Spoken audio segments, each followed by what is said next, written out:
హరే కృష్ణ. ఇప్పుడు మనం చెప్పుకోబోయేది జగన్నాథ లీలల నుండి జగన్నాథుడి అవతార వృత్తాంతము. పూర్వం రాజా ఇంద్రద్యుమ్నుడు అనే గొప్ప విష్ణు భక్తుడు ఉండేవాడు. ఆ రాజు భగవంతుని దర్శనం కోసం ఎప్పుడూ ఆరాటపడేవాడు.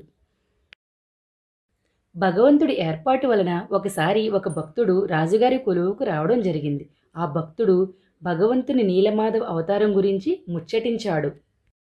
ఇది అంతా విన్న ఇంద్రజిమ్నరాజు ఎంతో భావోద్రేగాన్ని పొంది నీలమాధవుడు వెలిసిన చోటును వెతకడానికి అనేక మంది బ్రాహ్మణులను అన్ని దిశల్లో పంపించారు.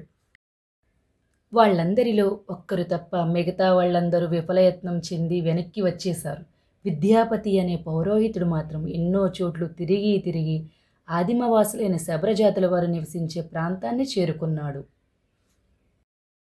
విశ్వవసు అనే శబరుని ఇంట్లో ఆశ్రయం తీసుకున్నాడు. విద్యాపతి ఆయన ఇంటిని చేరిన సమయంలో విశ్వవసు ఇంటిలో లేడు, కానీ ఆయన కూతురు లలిత మాత్రం ఉంది. ఇంతలో విశ్వవసు కూడా వచ్చాడు. బ్రాహ్మణుడైన విద్యాపతికి అతిథి సత్కారాలన్నీ కుమారి లలిత ద్వారా చేయించాడు. విద్యాపతి కొంతకాలం వాళ్ళింట్లోనే ఉన్నాడు.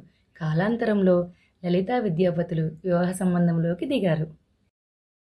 తదుపరి ఏం జరిగిందో తరువాత వీడియోలో చూద్దాం. ప్రతిరోజు వచ్చే లీలపై 2 ప్రశ్నలు కామెంట్ బాక్స్లో పిన్ చేయబడతాయి. సమాధానాలు తెలిసిన వాళ్ళు మీ సమాధానాన్ని కామెంట్ రూపంలో తెలియచేయండి. హరే కృష్ణ.